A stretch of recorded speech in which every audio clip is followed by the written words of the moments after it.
Japan হবে বাংলাদেশের one of the most important man power market. তো ওরা বাংলাদেশের দিকে তাকিয়ে আছে। আজকে যে সেমিনারের মূল লক্ষ্য হচ্ছে জাপানি যারা বড় বড় কোম্পানি তাদেরকে জানানো যে বাংলাদেশে প্রচুর ওয়ার্কার আছে।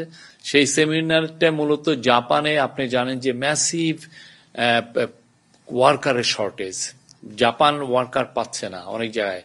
তারা যেটা ওদের প্রজেকশন করেছে যে তারা এই জাস্ট আগামী 5 বছরেই তাদের 8.2 মিলিয়ন ওয়ার্কার লাগবে এবং যেটা 2040 পর্যন্ত লাগবে 11 মিলিয়ন। তো এই যে এত বিশাল সংখ্যক যে ওয়ার্কার ওরা কোথায় পাবে?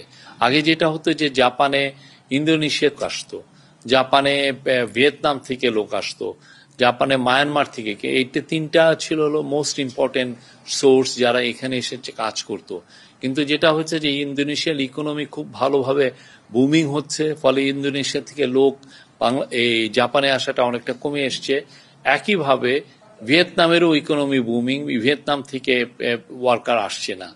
বাকি ছিল মায়ানমার, কিন্তু মায়ানমারের যেটা হয়েছে যে ওইখানে একটা সিভিল ওয়ার হচ্ছে বলে মায়ানমার থেকে অনেকেই যাচ্ছে না, ওদের অনেক ধরনের স্যাংশন ওরা ফেস করছে।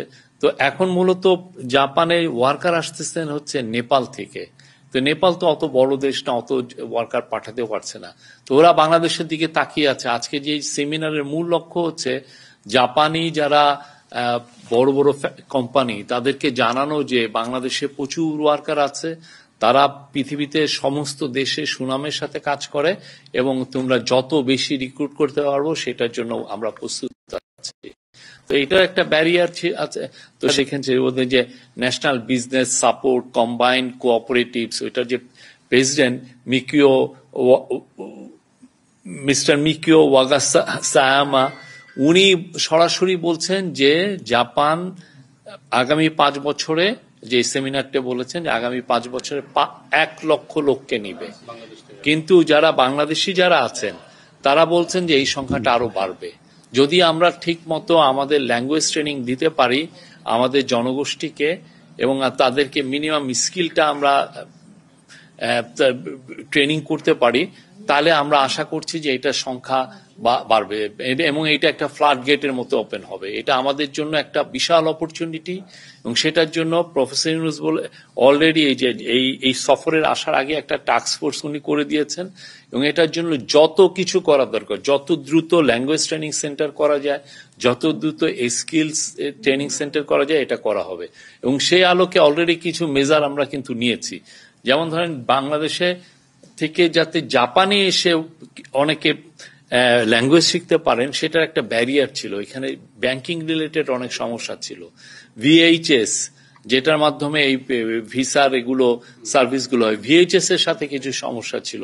সবগুলো দূরীভূত করে জাস্ট ফার্স্ট সেমিস্টারে এই ল্যাঙ্গুয়েজের 3000 ছেলে মেয়ে বাংলাদেশে এসছেন। তো আমরা আশা করছি যে এটা একদম অব্যাহত থাকবে এবং এইটা যে আমরা যে দূরীভূত করেছি আমরা মনে করছি যে পুরো এই বছরই 10,000-এর মতো ছেলে মেয়ের ল্যাঙ্গুয়েজ এখানে পড়তে আসবে এবং ল্যাঙ্গুয়েজ পড়ার সাথে সাথে তারা এখানে চাকরিও পাবেন। তো আমাদের এখানে ল্যাঙ্গুয়েজে বাংলাদেশে যেটা হয় যে তারা N5 যেটা একটা ল্যাঙ্গুয়েজের শেখার একটা স্ট্যান্ডার্ড, N5টা পর্যন্ত করে, কিন্তু জাপানিজ এরা চাচ্ছে যে N4 কঠিন, যাতে খুব আপনি ভালো মতো কনভারসেশন করা যায়।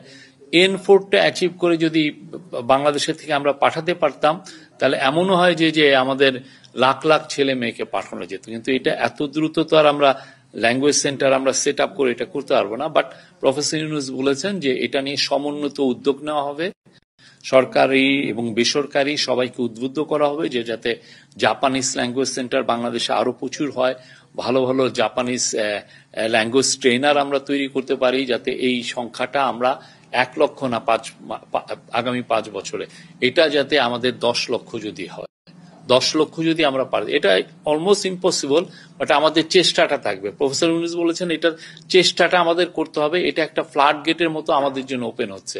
এরকম অপরচুনিটি বাংলাদেশে অনেক বছর আসে না। হ্যাঁ, এই অপরচুনিটিকে আমাদেরকে, আর আপনারা দেখেছেন আজকে সেমিনারে, পুরো সেমিনারের কোনোটা রুমের একটা চেয়ার পর্যন্ত খালি ছিল না। জাপানিজ যারা ইনভেস্টর, যারা কোম্পানিগুলো, যারা সত্যিকার ওয়ার্কার যাদের দরকার পুরোটা প্যাক ছিল, তারা এসেছিলেন। সাথে যারা বাংলাদেশের যারা কিছু কিছু এখানে অনেক দিন ধরে এইখানে আছেন তারাও ছিলেন।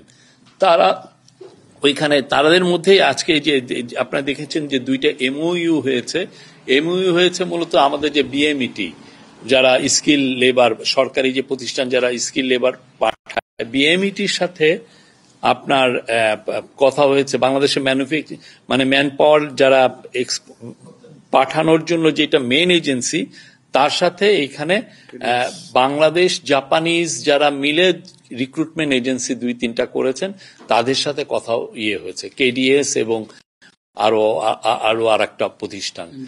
হ্যাঁ, এই জিনিসগুলো মানে এটা পুরোটা করা হচ্ছে যে যত দ্রুত স্কেল আপ। আমাদের যেটা আছে বাংলাদেশের যে জাপানি ট্রেনিং সেন্টার নাই তা না, আছে, কিন্তু তারা যে পরিমাণ স্টুডেন্টকে ট্রেনিং দিতে পারছে সেটা আসলে হচ্ছে আমাদের যে চাহিদার তুলনায় এটা খুবই কম। এবং আমরা দেখছি ওই যে ওইখানে একটা ইয়েতে আসছি যে 3000, আরেকজন প্রতিষ্ঠানের মালিক বললেন যে 3000 স্কিল লেবার বাংলাদেশের থেকে নেবেন। আর আমার 3000 স্কিল লেবার দিতে হলে তাহলে ওই যে জাপানের যেটা মেন ইস্যু, ল্যাঙ্গুয়েজটা আমি 3000 লোককে খুব দ্রুত ল্যাঙ্গুয়েজ শেখাতে পারবো কিনা, সেটা একটা ইস্যু। তো সেই জন্য প্রফেসর ইউনূস দেশে ফিরে এটা নিয়ে আরো সমন্বিত উদ্যোগ নেবেন এবং আমরা আশা করছি আগামী বছরগুলো জাপান হবে বাংলাদেশের one of the most important man power market.